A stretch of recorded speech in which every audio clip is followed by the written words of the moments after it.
জামাতের জন্য খুবই বড় ধরনের একটা দুঃসংবাদ। এটা আপনি হালকা নেওয়ার সুযোগ নেই। আপনি যদি বাংলাদেশের রাজনৈতিক প্রেক্ষাপটটাকে একটু দেখেন, আন্তর্জাতিক যে রাষ্ট্রগুলো আছে তাদের চোখে, মানে মার্কিন যুক্তরাষ্ট্র বা ইউরোপীয় ইউনিয়ন, তারা তো একটা টিম হিসেবে কাজ করে।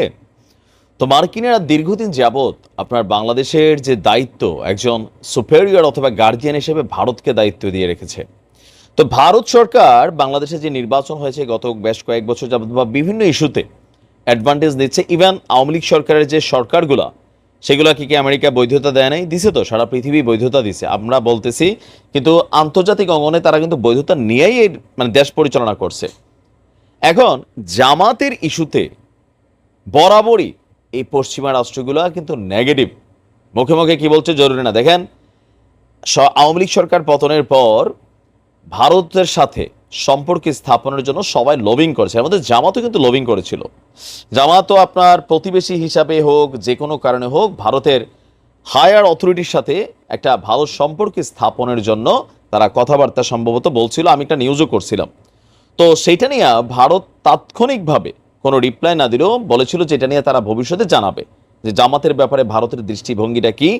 যেহেতু ভারত একটা হিন্দু সংখ্যাগরিষ্ঠ রাষ্ট্র, তো স্বাভাবিকভাবে জামায়াত ইসলাম, মুসলিম একটা সেন্টিমেন্ট আছে। পাশাপাশি ভারত জামাত ইসলাম সহ আরও কয়েকটা দলকে তারা নেগেটিভ মনে করে তাদের রাষ্ট্রের নিরাপত্তার স্বার্থে। তো এইটা আসলে জামাতকে এক ধরনের অপমান করা হয়েছে। আমি মনে করি জামাত নিজের কপালে নিজে এই অপমান বা কিকটা নিয়ে আসছে। কেন নিয়ে আসছে? আপনারা এই প্রস্তাবটা এখন না দিলেও তো পারতেন। যদি জামাত পাশ করতো, ভারত বাধ্য হইয়া বাংলাদেশের সাথে সম্পর্ক রাখতো, দেন ওই যেই সরকার আপনারা বানাইতেন সেই সরকারের সাথে হইতো। মানে কেন এত তাড়াহুড়া ছিল? তো আজকে এই যে অপমানটা হইলেন, এটা বিএনপির জন্য এই মুহূর্তে বিশাল সুখকর একটা অবস্থান হলো যে ভারত আসলে এই মুহূর্তে সামনে যদি নির্বাচন হয়, যখনই হয়, সেখানে আওয়ামী লীগকে যদি পারে সেটা সাপোর্ট করবে, বাট এর বিরুদ্ধে তারা বিএনপিকে চায়, জামাত সরকারকে ক্ষমতায় চায় না।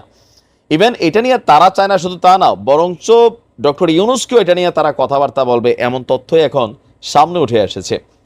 গত 5ই আগস্ট শেখ হাসিনা সরকারের পতনের পর আপনার জামাতের উপর যে নিষেধাজ্ঞা ছিল পতনের আগ মুহূর্তে, সেই নিষেধাজ্ঞা থেকে তুলে নেওয়া হলো।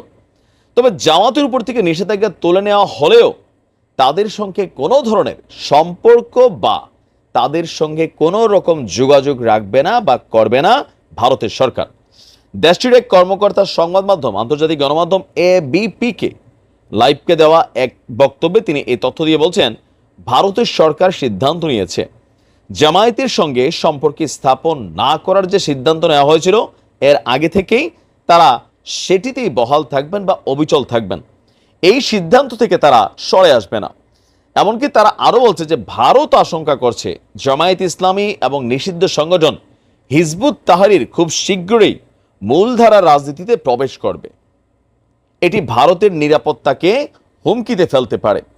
ভারত বলছে জাতিসংঘের সাধারণ পরিষদে মোদি, যদি প্রধানমন্ত্রী নরেন্দ্র মোদী এবং প্রধান উপদেষ্টা ডক্টর মোহাম্মদ ইউনূসের মধ্যে বৈঠক হয়, তাহলে মোদি এই বিষয়টি নিয়ে ডক্টর ইউনূসের সাথে আলোচনা করবেন। তারা দুজনের 22 থেকে 23 সেপ্টেম্বর জাতিসংঘের সাধারণ অধিবেশনে যোগ দেওয়ার কথা আছে। তো 2013 সনে জামায়াতের উপর যখন প্রথম নিষেধাজ্ঞা দেওয়া হয়, এরপর নানানভাবে জামাত রাজনৈতিকভাবে পিছিয়ে পড়ে বা প্রেক্ষাপটে আর সামনে আগাতে পারেনি।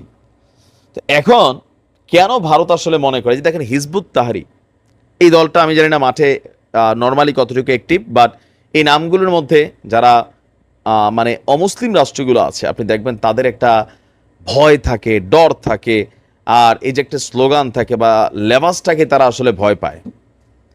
এখন জামাতের জন্য এটা কি হলো? এটা কিন্তু অনেক কঠিন একটা সিচুয়েশন হলো। তবে হতাশ হওয়ার কিছু নাই।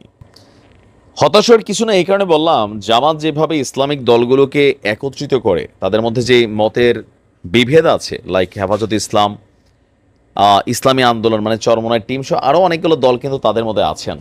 প্রত্যেকেরই মোটামুটি ভালোই একটা ফ্যান ফলোয়ার আছেন। তারা যদি একজোট হইয়া ইলেকশন করে জিতা যায়, তাহলে কিন্তু ভারতকে বাধ্যতামূলক বাংলাদেশের সাথে তো সম্পর্ক রাখতেই হবে। প্রতিবেশীদের আপনি চাইলেই চেঞ্জ করতে পারবেন না। তখন জামায়াত ইসলামের সাথে আপনার তাদেরকে কাজ করতেই হবে। কিন্তু প্রশ্ন হচ্ছে যে আমেরিকা বা পশ্চিমারা ভারত যখন মনে করছে যে জামাত তাদের জন্য হুমকি, তো সেই ক্ষেত্রে এখানে পলিটিক্স, সারা পৃথিবীর রাজনীতিটাতে একটা ভূমিকা কিন্তু রাখে মার্কিন যুক্তরাষ্ট্র, ইউরোপীয় ইউনিয়ন। এবার নির্বাচন কমিশন হোক, যাই হোক, উপদেষ্টা হোক, তো ডক্টর ইউনূসের সাহেবের সাথে আমেরিকার খুবই সৌহার্দ্যপূর্ণ সম্পর্ক, ইউরোপীয় ইউনিয়নের সাথে ভালো সম্পর্ক। তো এরকম 2-4-20টা দেশ যারা শক্তিশালী যদি একদিন ডাক দিয়ে একদিকে কথা কয়, তখন এটা ঝামেলা হয়ে যাবে।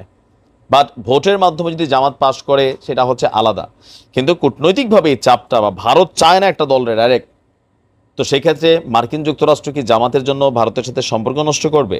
সম্পর্ক নষ্ট করবে না। তো সেক্ষেত্রে আমার মনে হয় যে প্রথম ভুলটা ছিল যে জামাতে ইসলাম ভারতের সাথে যে হাত মিলানোর কথাটা বলছিল বা সম্পর্ক নিয়ে বলছিল, সেটা কিন্তু, বা যেই লবিংটা করতেছিল, এটা উচিত হয় নাই। তাদেরকে প্রস্তাব দেওয়াটা উচিত হয় নাই। অ্যাজ এ রেজাল্ট এখন একটা অপমানজনক, এটা আমি মনে করি। কেন? যে ভারতে এই মুহূর্তে মোদি ডিক্লাই করে, ভাই এটা আমার কাছে অপমানই ফিল হয়। তারপরেও জামাত ইসলামের কর্মীরা সুসংগঠিত, তারা তাদের সিস্টেমে কাজ করে যাবে। কারণ ক্ষমতায় তো আর ভারত আনবে না, আমেরিকা আনবে না, জনগণ আনবে। কিন্তু আমরা জানি সারা পৃথিবীতেই এই রাষ্ট্রগুলো যখন একটা ভূমিকা রাখে, সেই দেশের সরকারের মধ্যে পরিবর্তন আপনি ইউরোপে আমেরিকার দেশগুলোর মধ্যে ঘটে। আমেরিকা, ইউরোপের অনেক দেশে আপনি দেখবেন বলো যে পুতিন প্রভাব খাড়াইছে, পুতিন এটা করছে সেটা করছে, ইউরোপের রাষ্ট্রগুলোতে এটা হয়। তো বাংলাদেশের ব্যতিক্রম না। মারি, সালাম জানাচ্ছি, স্যালুট জানাচ্ছি তোমাদেরকে। সংগঠনটার নাম কি? পিপলস অ্যাক্টিভিস্ট কোয়ালিশন, মানে প্যাক নামের একটি সংগঠন। ওই দাদাদের পুঁই কিভাবে বাজাতে হয়, মার হবে কিন্তু মারি কোনো আওয়াজ হবে না, শুধু আহ এতটুকু হবে, জ্বলবে কিন্তু ভেতরে, জ্বলবে কিন্তু বাইরে কিছু বলা যাবে না। ঠিক একই জিনিস পাকিস্তানের সাথেও কিন্তু করা দরকার। এই দায়িত্বটা কেউ নাও, কারণ সময়ে সময়ে এরা আমাদের সাথে যা করেছে, মারি সেটা কি ভোলার মতন? আপনি দেখেন, একবার চিন্তা করে কেমন লাগবে যে ভারতের যে কোনো সরকার আসছে বাংলাদেশে, ভারতের অ্যাম্বাসেডর আসছে, তা আসে কোথায় যাবে? অ্যাম্বাসিতেই যাবে। আর সেখানে আমরা এমন এক জিনিস বানিয়ে দিচ্ছি যে জিনিসটার মধ্যে দিয়ে যাওয়ার সময় প্রতিনিধিত্ব, এটা কোথায় রে? এটা এখানে। মারি কোথায়? এটা এখানে, এমন নাম কেন? অথচ ওই যে মারি সেই ঘটনাটা ঘটিয়েছিলাম, প্রতিশোধের জন্য এই ঘটনাটাই ঘটিয়েছে। সীমান্তে হত্যার প্রতিবাদে রাজধানীর গুলশানে ভারতের যে দূতাবাস আছে, সেই দূতাবাসের যে সড়কটা, সামনের যে সড়কটা, সেই সড়কটার নামকরণ করা হয়েছে। তবে এটা সরকারিভাবে না, একটা সংগঠন করেছে। আমরা মনে করি সরকারিভাবে এই রাস্তাটার নামকরণ এবং এই কি বলা হচ্ছে, নাম ফলকটাকে এস্টাবলিশড করা হোক শহীদ ফেলানী সড়ক। আপনার ভারতীয় দূতাবাসের সামনের সড়কটাকে শহীদ ফেলানী সড়ক ঘোষণা করে নাম ফলক স্থাপন করেছে পিপলস অ্যাক্টিভিস্ট কোয়ালিশন, মানে প্যাক নামক একটি সংগঠন। গতকালকে এই নাম ফলকটিকে তারা স্থাপন করেছে, আপনারা স্ক্রিনে ছবিটা দেখতে পাচ্ছেন। এর আগে বেশ কয়েকবার গণস্বাস্থ্য কেন্দ্রের ট্রাস্টি ডক্টর জাফরুল্লাহ বেঁচে থাকতে তিনি সহ বিভিন্ন সংগঠন সীমান্তে হত্যা বন্ধ এবং ন্যায় বিচারের দাবিতে মানববন্ধন করেছিল। কিন্তু আমাদের সরকারই তো ছিল ভারতকে চাটায় ব্যস্ত, আমাদের মন্ত্রীরা ছিল ভারতের গোলামিতে ব্যস্ত, যার কারণে ভারত এটা নিয়ে কখনো কর্ণপাত করে না। বাট এখন সময় পরিবর্তন হয়েছে। তো এই সড়কের নাম ফেলানী রাখার দাবি উঠেছিল আরো আগেই, কিন্তু সরকারের এই চামচামির কারণে এটা আসলে সম্ভব হয়নি। তো সেই দাবির পরিপ্রেক্ষিতেই এখন যেহেতু নতুন একটা বাংলাদেশ, সেখানে অনেক কিছুই করা সম্ভব হচ্ছে। ঢাকায় ভারতীয় দূতাবাসের পাশের সড়কের নাম করা হয়েছে ফেলানী খাতুন। ফেলানী খাতুনের নামে শহীদ ফেলানী সড়ক নামকরণ করা হয়েছে। খেয়াল আছে তো আমাদের ফেলানীর কথা? 2011 সালের 7ই জানুয়ারি বাংলাদেশ ভারত সীমান্তের কুড়িগ্রামের অনন্তপুর দিনহাটা সীমান্তের খিতাবের কুঠি এলাকায় ভারতীয় সীমান্তরক্ষী বাহিনী বিএসএফ এর সদস্যদের হাতে আমাদের ফেলানী খাতুন নামক ওই ছোট্ট কিশোরীটিকে আপনার জীবন দিতে হয়েছিল। ফেলানীর লাশ 5 ঘন্টা কাটা তারে আপনার ঝুলেছিল। বাবার সঙ্গে ফেলানী নয়াদিল্লিতে গৃহকর্মীর কাজ করত, বিয়ের উদ্দেশ্যে সেই দিন দেশে ফিরছিল। ভারত থেকে আসতেছিল, তারা ওইখানেই মাইরা ফেলাই দিচ্ছে। গেল ডক্টর ইউনূস সাহেব ক্ষমতায় আসার পর অজিত রায়, স্বর্ণা দাস 13 বছরের কিশোরী, তারাও মাইরা নিয়ে গেছে।